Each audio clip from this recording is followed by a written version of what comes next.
In the news from right here in River State, as flood victims in Oyibo and Gokana local government areas may finally have some relief. The State Flood Management and Prevention Committee has handed over relief materials to the council authorities for distribution to affected families. This comes after a stakeholder from Oyibo recently told Nigeria Info that the area had been neglected and even threatened a protest. Speaking at the Central Medical Store in Port Harcourt, the Vice Chairman of the State Flood Committee and Head of Service, Yingi Brown, reaffirmed the government's commitment to supporting communities hit by natural disasters. She urged the councils to ensure the items reach the families who need them most. Dr. Brown represented the committee's chairperson and Deputy Governor, Professor Ngozi Odu. Perishable items here, the food items are Indomie 90 carton, beans 10 kg, 220, salt 25 kg, 14 bags, rice 25 kg, 50 bags, gari 25 kg, 85 bags, palm oil 10 liters, 20 gallons. We ask the items be tested to those that are impacted and that the items should not be find their way into the market.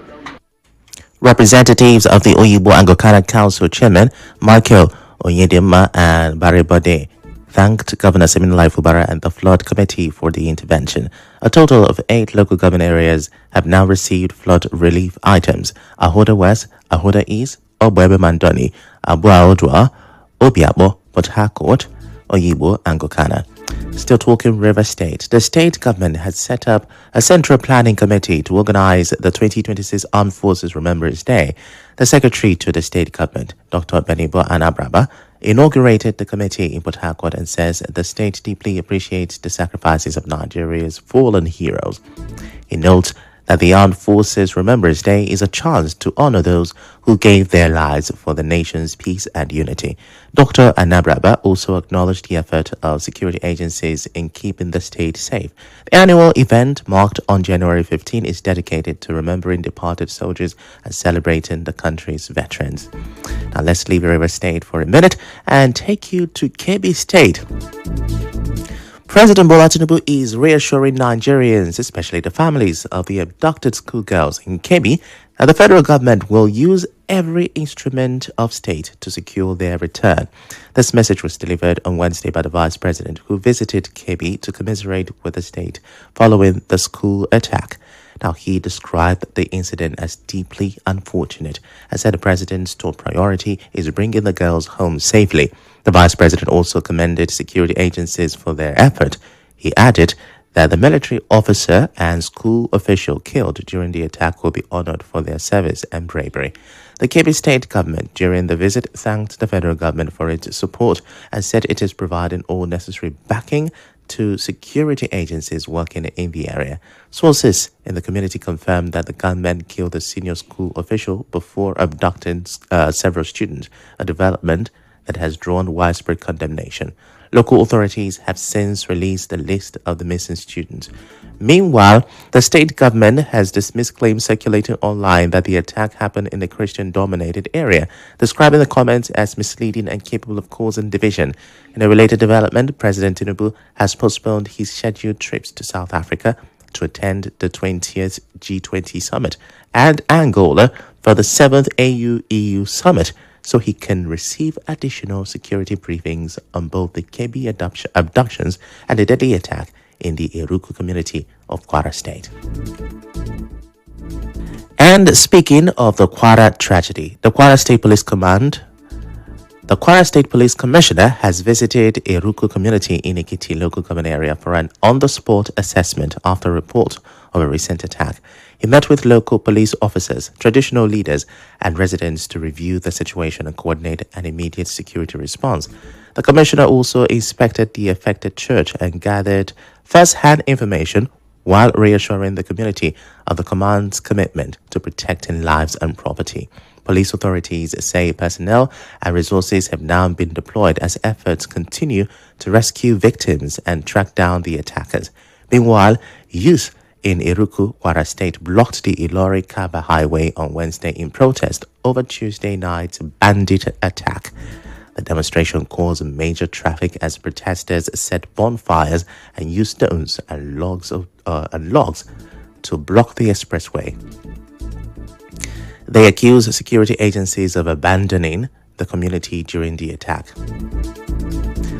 Let's now bring you some reactions to these security challenges. A security expert, Jackson Ojo, has faulted the DSS for not acting on available intelligence before Monday's attack on Government Girls Comprehensive Secondary School, MAGA, in Kebbi. Speaking to correspondent Mekotoka, he raised alarm. He says raising alarm is not enough and fears there may be compromises among security agencies fighting insurgents.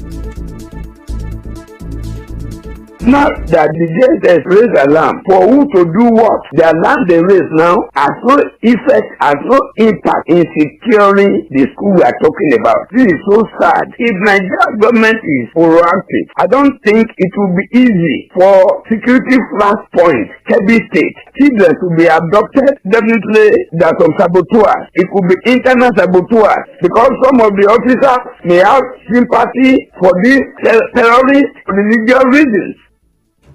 However, Nigeria Info can confirm that the DSS did give credible evidence to the Kebbi State government, which acted on it.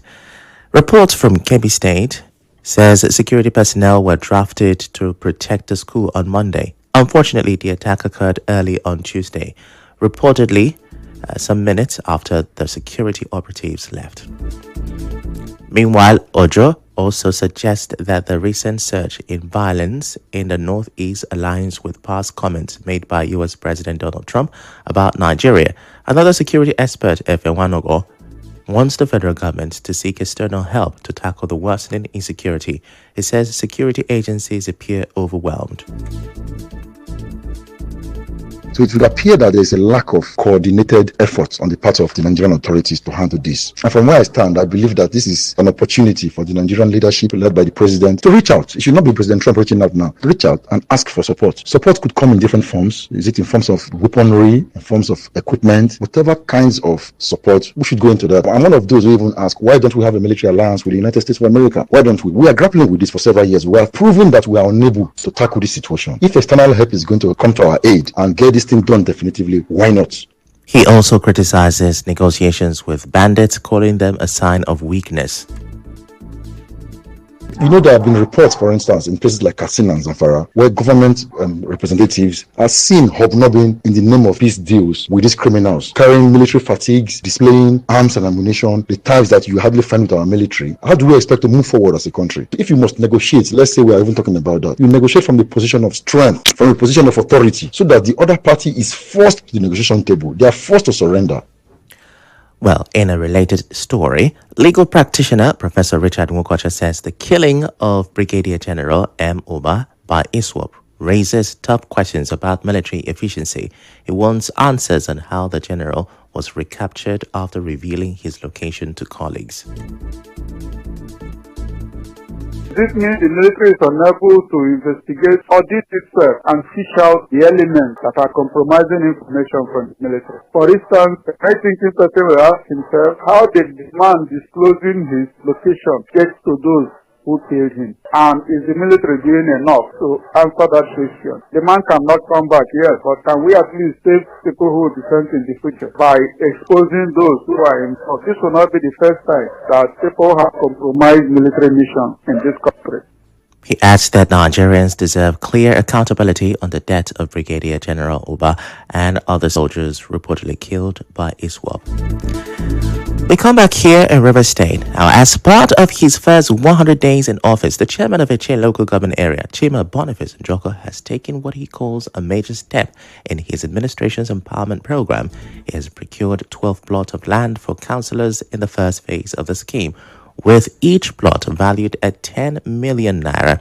Speaking in an interview, Chairman Njoko explained why he decided to give the councillors the land.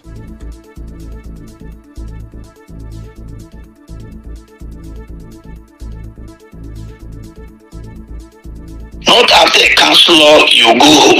Most of them are living in one room. Even some of them are in village. So let me give them a sense of belonging.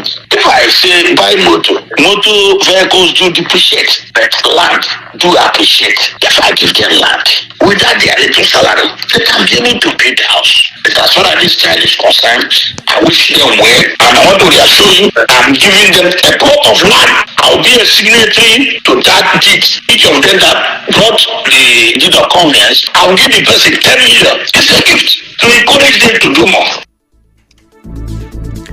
Meanwhile, the Eche chairman is getting praise from the Eche 10th Legislative Assembly for the gesture. The leader of the assembly, Marshal Ogechi Wankwo, in a statement on behalf of the leadership and the 19 councillors, described the move as proactive and generous and a sign of the chairman's commitment to welfare and stronger governance in the area. He thanked the chairman and assured him of the assembly's full cooperation, saying councillors will continue to carry out their duties effectively to ensure Eche people enjoy the dividends of democracy as promised by the administration. The assembly also expressed optimism about the second phase of the chairman's empowerment program and prayed for a successful and impactful tenure. But still in Eche, there's also a major investment in power supply coming to the local government. The council has procured 60 new 500 kVA transformers, and the first batch of 28 has already arrived at the council secretariat in Okehi. Chairman Chima Boniface Njoko says the goal is to restore electricity to all communities. He adds that the council will handle monthly electricity bills.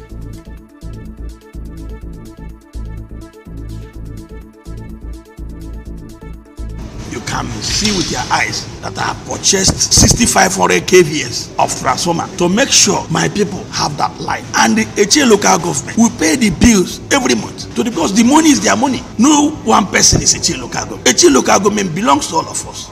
I don't see the reason why I'll be Eche local government chairman and I will sit there. I eat their money. Why should I be there and allow my people to be paying NEPA bill? I want to give them light. I want to pay the bill through their location because this money is their money. He says 14,000 new poles have also been procured to replace vandalized ones. Njoko adds that his administration's investment in infrastructure will encourage Eche people to return home and invest, and he promises that all feeder roads in the 19 wards will be graded. And let me reassure you, there is no way I will employ all Eche sons and daughters. But by giving them this sense of belonging, there will be development. People will do lens salon, wedders, you will see development. Some people will pack up from Port Harcourt, come back home, develop your own home. And if you look at it, if you didn't give them this, there is no way they can vote for you, whether we like it or not. Governance is not all about when you are elected to the position of chairman or whatever. You carry go home, you and your children. While as the poor people are there suffering, looking at you, people's money. May God help us in Jesus' name. Still to come, we have the latest in a drama involving the PDP plus many reactions. To stay with us.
This is the news on 92.3 Nigeria Info.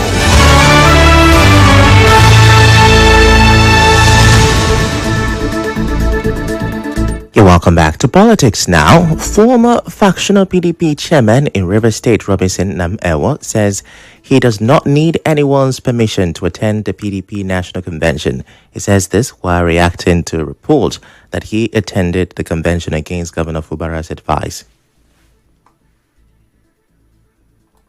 Am I not free as a citizen of Nigeria to belong to any political party of my choice? If I'm free to belong to any political party of my choice, I chose to belong to PDP not because anybody asked me to do so. I'm an adult citizen of Nigeria. That I was at convention was because I was a delegate. So nobody asked me to go to convention, and nobody can as well ask me not to go to convention. I'm a delegate of the convention. That was how I find myself in the convention.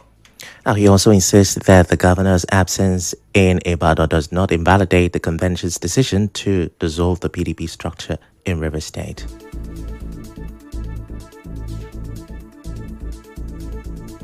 The convention has over 1,000 delegates, and we go by quorum. There was quorum at the convention. The absence of a single person, the governor in that convention is an individual. He has a single vote. His absence there doesn't validate the decision of the convention. We've been patient over all these years. They should continue to be patient. That the party is on the path to recovery with this new leadership. Meanwhile, public affairs analyst Chimene Muonyili is also weighing in on the PDP crisis. He says the Federal High Court and the Oyo State High Court have equal powers, so one court ruling cannot simply override the other. Now, he believes the Makinde-aligned faction should have appealed instead of bypassing the process, and says INEC will be key in resolving the issue. Indeed, a court of equal jurisdiction. They have the same powers. But what we are saying the first in time, when you say, when there are two equities, the first in time is recognized. Now, if there is a judgment of court, Federal High Court, which was, clearly given by, order of court by Omotosho, that judgment should have been obeyed, where there is no disobedience. But over time, we have seen politicians disobeying court orders. And I think it has to be addressed. This is where NJC comes in. But we're not done with the PDP crisis. This time, let's inform you that legal practitioner Festus Oguche says the PDP crisis is already triggering calls for a judicial review. Speaking on the clashes at the National Secretariat, he argues that reforming the judicial system will help address the confusion created by conflicting court orders. Uncertainty in the law defeats the cause of any judicial system that holds itself high. At the end of the day, you have travesties pushing all over the place. That means that our judicial system is not properly organized in terms of framework, legal framework, and structural framework for us to be having these conflicting decisions. The proper thing to do is to do the appropriate judicial reforms, quicken the appeal process. Oguche also believes only genuine PDP members can resolve the crisis politically. The Supreme Court has said that the internal affairs of political parties should be left as what it is, internal. So for them to determine, for them to decide, and for them to find a way, a mid-course to whatever the problem is. I think this final solution, the ultimate solution to this problem, is the decision of the members of the political party, not just the members of the select few, or those of them who are elitist in their considerations, but the generality of the political parties taken from the very basic grassroots level. And still on the PDP, the party's national secretariat in Abuja was sealed off after violent clashes between two rival factions. Police used barbed wires to barricade the entrance. The FCT Police Command has yet to give further details. And now the meeting between the management of Airs Energies, operators of OML 17 and contractors from the host communities ended in a deadlock on Monday. The contractors rejected a plan to bring in consortium contractors to manage surveillance and grass-cutting jobs, saying the move would push them out of work and deny them what they describe as their inheritance right. Speaking to correspondent Mekotoka after the engagement in Port Harcourt, the chairman of OML 17 contractors, Richie Nwolo, claimed that out of 172 contractors, the company plans to remove 102, and that about 500 out of 1,059 surveillance guards may also lose their jobs if the policy goes ahead. Major issue here is that the contractors, having looked at the entire contractual arrangement being put in place that will replace GMOE, felt that it was anti-community. Formerly, while we were in GMOE, each kilometer has 4 guards. But as we speak today, from the arrangement we had them say, they said 1 kilometer, 2 guards. Secondly, the company also, by their presentation here, they went as far as telling the local contractors, community contractors, stakeholders in the industry that they have put together a consortium contractors that will manage the surveillance and that of grass cutting. And the same contractor, as we speak here today, said no, it's not acceptable. The paramount ruler of Muonyili community in Iguruta, Chief John Ebon Nwolo, also says they will resist any attempt by Heirs Energies to sublet their jobs. Right here, they are telling us that instead of dealing with us individually the way they have been dealing before, of the 700 and something contractors they have, that they want to balkanize it by dealing with us in section. Section of not even 4, not even 5, 2 sections. To be mined by an external person, a consultant, whom we do not know. How can somebody come to tell us something that will happen on our land? We are contractors to this place. And this land in question is said they will give us percentage of 30%, while they will be paying our workers directly. Some contractors who spoke on the development say the plan threatens their jobs and livelihoods. Can imagine somebody that his father left an inheritance for a parcel of land where the oil is being discovered, and the company is telling you that we are no longer useful to them, that they will bring a foreigner from nowhere to come and manage the latest grass cutting and surveillance contract that is not worth up to 100,000 naira a month. And we are speaking in one voice as the contractors, and we are vehemently resisting it. We are saying no to that. So we are surprised now that this company is coming to tell us that they are laying off about 400 and something workers out of the 1,000, and at the time that we are even agitating for more use to be there. And this is a company that have refused to obey the minimum wage law assigned by the president. How can they use an external body to come and inherit what we are further? We are begging them to leave the contract the way it is. Well, Nigeria Info has reached out to the Heirs Energies management for comment, who promised to get back to us. But during the meeting, a member of the team who spoke anonymously told journalists that the new arrangement will not affect existing jobs and is in line with the Petroleum Industry Act. And now yesterday, Wednesday, was International Men's Day, marked this year with the theme celebrating men and boys. Some men in Port Harcourt have shared their experiences with our correspondent, and they say these include pressure of economic hardship and limited opportunities are the issues that they are facing. The economy is crazy now, and men doing so much to meet up with the financial responsibilities that are needed to carry the family. When it comes to talking of striving, it's very, very limited. So that's why you see a lot of competition in many industries, because there's no broad opportunities. So the little opportunities you see a lot of competition. You get. If there's enough opportunity to strive, Japa syndrome not be happen. Do you know how many graduates we have in the streets everywhere? So the answer is not even going to school, because you finish school to get job, no problem. Currently, it is better, it is easier, it is more opportune, unlike before. The only issue is that the economy is not favorable. And as the world marked World Toilet Day on Wednesday, hygiene specialist Napoleon Ada is calling for stronger action against open defecation. He tells Nigeria Info FM that many waterborne diseases are linked to the practice. It says Nigeria's ranking as number 1 on the global open defecation chart hurts the nation's dignity.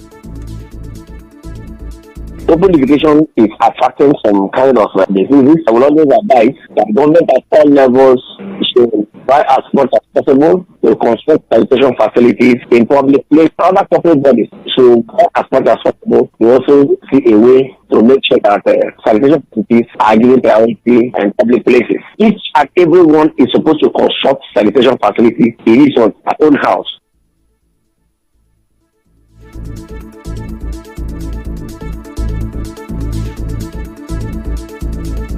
In other news, the ongoing effort to improve electricity supply in Ikwere local government area has received a major boost as contractors have begun installing and testing transformers in Omawa community. Technical teams are also conducting load tests to ensure the equipment meets operational standards. The first phase of the reconnection project will cover Omagwa, Ifechukwu, and Omowa communities. The chairman of Ikwere local government area, Charles Wobodo, who commended the team for a job well done, warned against vandalism and theft of electrical installations. He noted that previous administrations recorded setbacks due to the activities of vandals, stressing that any act of sabotage would stall the project, and anyone caught would be prosecuted according to the law. It is up to you. I am not going to police security for you. You should be able to get your people and protect your property. Do surveillance day and night. We have paid for the lights. We have also agreed for those who are planning to go and vandalize them. As they put pole number 1, they will put currents there. As you leave there, call your people. You have internal security here. You have the youths here, chiefs and elders, the women. The security of this power lies in your hand. Monitor the lights. And for other communities in the local government, be watch for this time because the stealing of cable has happened again. And now we bring you news from around the world. US President Donald Trump has signed a bill ordering the release of all files related to the late convicted sex offender Jeffrey Epstein. The legislation requires the Justice Department to make the document available in a searchable and downloadable format within 30 days. Trump had previously opposed releasing the files, but reversed his position following pressure from Epstein's victims and members of his own party. He criticized Democrats on Truth Social, saying they used the issue to distract from his administration's achievements and claimed the files may reveal their associations with Epstein. And now we go straight to sports. Morocco's right back Achraf Hakimi has been named the 2025 African Footballer of the Year at the CAF Awards in Rabat. The 27-year-old beat Egypt's Mohamed Salah and Nigeria's Victor Osimhen after helping Paris Saint-Germain win the French League and their first Champions League title. Hakimi becomes the first Moroccan to win the award since Mustafa Hachi in 1998, having narrowly missed out in 2023 and 2024. On the women's side, Morocco captain Ghislaine Chebak took the prize, beating Nigeria's Rashidat Ajibade and teammate Sanaa Msude. Now, Nigeria's Super Falcons was named Women's Team of the Year, while Chiamaka Nnadozie was voted the Goalkeeper of the Year. The winners are selected by the panel of CAF experts, African media professionals, players, and coaches.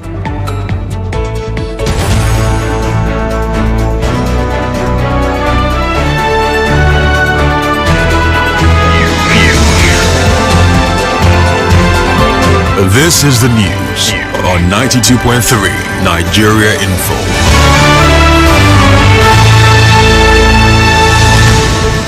That's the news, but just before we go, here's a look at the headlines once again. We told you that the President Tinubu has assured Nigerians that kidnapped girls in Kebbi will be rescued. We also brought you report of experts reacting to renewed insecurity in the country as Vice President Shettima met the families of abducted schoolgirls. We also told you that flood victims in Oyigbo and Kokana local government areas have gotten relief materials from the state government. The news was edited by Ufoma Ibamono. To reach the news team, send an SMS or WhatsApp to 0808 721 7215. I am Ifechukwu Muonyili. Many thanks for listening.